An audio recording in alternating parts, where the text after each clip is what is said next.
The graduation address gives us the opportunity to hear from a distinguished member of our alumni community. And we are fortunate today the address will be delivered by Mrs. Lesley Gillespie. Mrs. Gillespie is the director and co-founder of Baker's Delight. Mrs. Gillespie is a graduate of Monash University with qualifications in science and education. She worked as a secondary school teacher before she started Baker's Delight with her husband, Roger, in 1980. Together, they developed the business into Australia's largest national chain of bakeries, with over 700 bakeries throughout Australia, New Zealand, and Canada, and more recently, the United States. Baker's Delight is also very well known for their extensive work with the Breast Cancer Network of Australia. Mrs. Gillespie was awarded the Medal of Order of Australia in 2006 in recognition of her work in business and philanthropy, and was appointed a Fellow of Monash University in 2013. I now have much pleasure inviting Mrs. Lesley Gillespie to deliver the graduation address.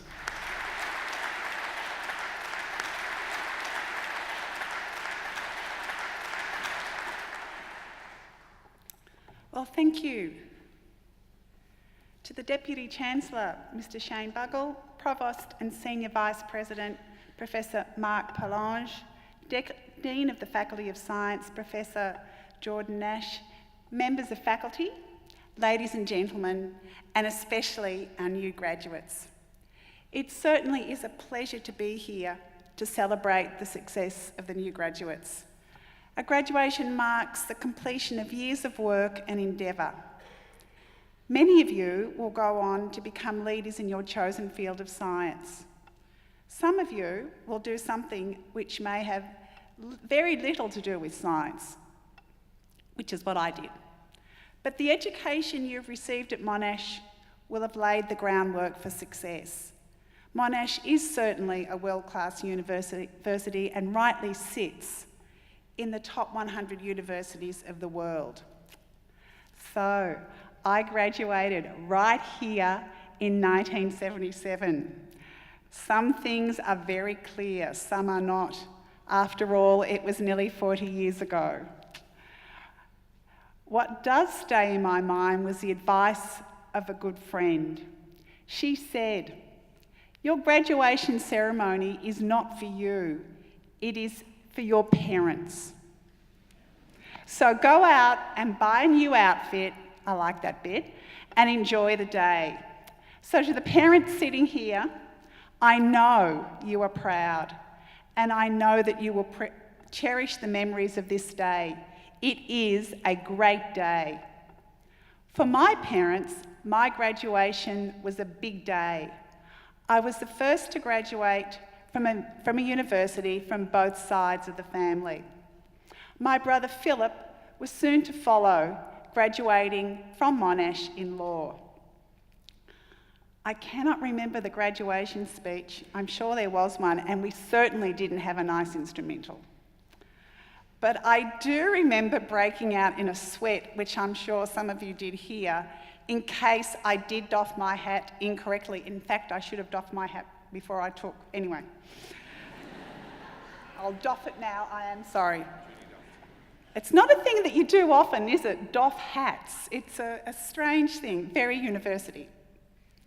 Anyway, I remember breaking out in a sweat thinking I am going to trip, I'm going to say something inappropriate. Anyway, it was all good, no mistakes. I did exactly what you guys did, came down, lined up. Someone very officious was making sure we did everything right, and I reckon it's the same X. 39 years ago, I reckon it's the same X marks the spot. I do remember my father taking photos of me outside this very hall, and at that time, at the front entrance, there was land all around it. It was a lot of green grass. But what does stay in my mind was the afternoon tea post-ceremony. I really remember the kindness and attention to my parents of two of the chemistry lecturers, Dr. Frank Eastwood and Dr. Roger Brown. I certainly was not a star student, but to this day I was touched that they managed only to say nice things about me to Mum and Dad. Whew. So a little bit about me post-graduation day. After completing my honours degree, I did a diploma in education, then taught. It was a time when the Victorian Education Department was very generous with its support to university students. I was lucky enough to receive a studentship. This paid for my time at university, fees and living allowance. And in return, I needed to teach for 3 years. Pretty good deal, I thought. However, there was a noteworthy loophole of this contract between students and the Education Department, was that a married woman only needed to teach for 1 year. I took advantage of this. So by 1980, now a married woman, I had completed my teaching for the Education Department and was well on my way to starting a business with my husband, Roger Gillespie, and our partner, Gary Stevenson. Roger and I subsequently bought Gary out a couple of years later. As previously mentioned, this business was Baker's Delight. And I can proudly say Baker's Delight is part of most retail precincts across Australia. We are 570 bakeries strong. We are also a strong presence in New Zealand and Canada with over 130 bakeries combined, and we have ventured south from Toronto, Canada, and we have one bakery just north of New York City in Connecticut. So there you go. So a life in business has nothing to do with science. However, my time at Monash certainly prepared me for this. It gave me the confidence to tackle problems and the inbuilt belief that every problem has a solution. You just need to search for it, and you probably just need to work hard for it as well. The university motto is Ancora Imparo, still I am learning. Well, no one could argue with that one. It's a great quote from one of the greats, Michelangelo, Italian Renaissance. So in keeping with this great Monash motto, I thought I would share with you lessons I have learned and am still learning. Don't worry, there are only 5. The first one is be prepared. Anything worthwhile needs preparation, and the better you are prepared, the better the outcome.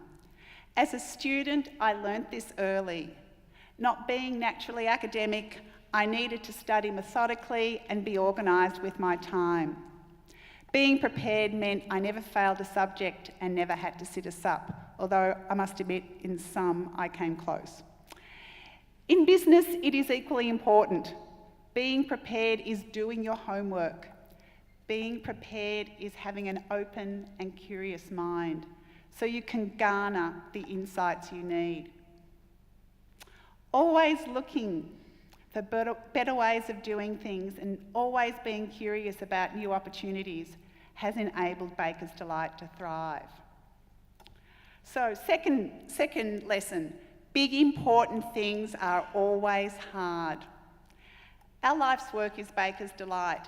Starting a business, developing a business was never easy, is never easy, and will never be easy. Roger and I are different, but we're also similar. Both of us face challenges head on, and in fact, big important things won't happen if you shy away from what appear to be difficult tasks. Roger uses the phrase a great deal, so I will quote him. He often says, if it was easy, everyone would be doing it. So any successful enterprise rests on strong foundations, and strong foundations require values. Values of honesty, integrity, trust, decency, and behaviours such as hard work, perseverance, and resilience. Yes, your parents were right. I can hear a few parents chuckling to themselves. You have completed your degree. It is your big important thing, and I'm sure there is no one sitting here who said it was easy. I'm now at an age where I look back more than I did when I was your age, and I suppose we all do reflect at times. So my third thing that I am still learning is pride is important. It indicates a job well done. It indicates achievement. Looking at what Baker's Delight has achieved, I am immensely proud. I'm immensely proud of our network. Roger and I may have started it, But the momentum has been created and maintained by our network, by people who are our franchisees and by people who work within our network. I am proud that we serve local communities. I am proud that our product offering is healthy. Never let anyone tell you bread is unhealthy. I am proud that our bakery operators, our bakery franchisees, give back to their local community, whether this be donation of end-of-day product to those in need or support of local community groups.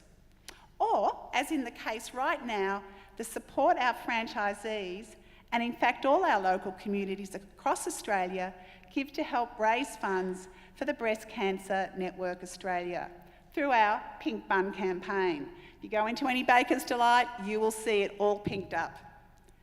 This has evolved over the years and I'm constantly inspired by the generosity of our franchisees, their teams and their customers.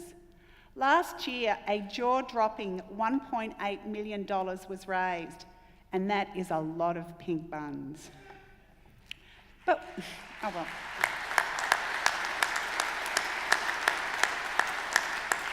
So I think the applause should go for everyone out there who has or will be buying a pink bun, because that's what makes the difference. But what I am most proud of are the career paths our network offers young people. Often these young people were never destined for university. They were not suited to book learning, but they were good with their hands, they had a desire to succeed, and were not afraid of hard work. The vast majority of our franchisees, that is small independent business owners, started their career with us as either an apprentice baker or a junior salesperson.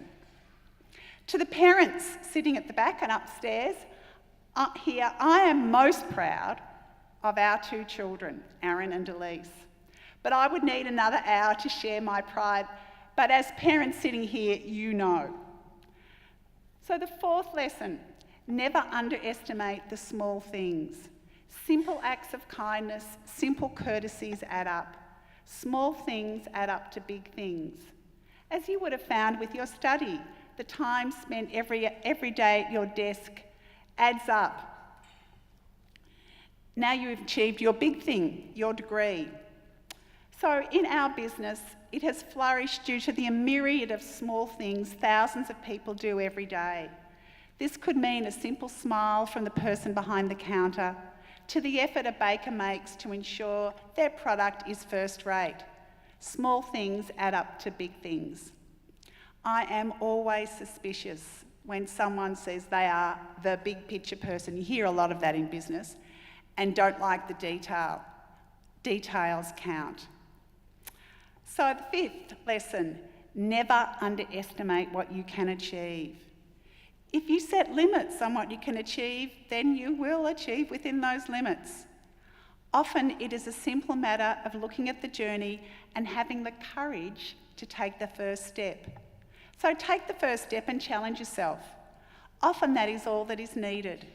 Once the first step is taken, the path opens up. Also, in keeping with the Monash motto, "Still I am learning," means that along the way, you will make mistakes. I have observed two different kinds of people. The first kind accepts they are responsible for mistakes, learns from them, and tries not to repeat them.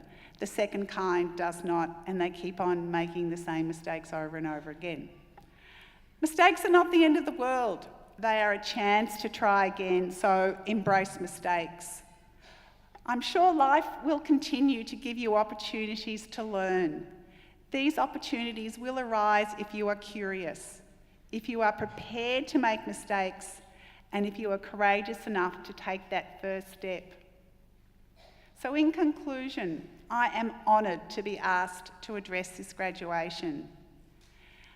You may remember part of my address or not, but what is important is you are sitting here having completed your degree. Science continues to amaze me, and I encourage you to maintain your interest even if you do something completely different.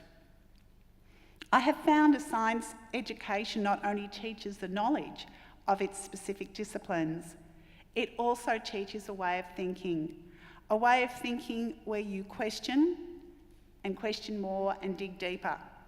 This is an invaluable skill. The outer layer does not always indicate what lies beneath. So it's the old, don't be fooled by first impressions and have the courage to maintain your convictions. Science also reveals that learning is a collaborative affair. So my final remark will be that whatever your first step is, whatever your path is, having people on whom you can rely, trust, and make lasting friendships with will make the journey not only rewarding, but also greatly enjoyable. So cherish those close to you and always value real friendships. Thank you.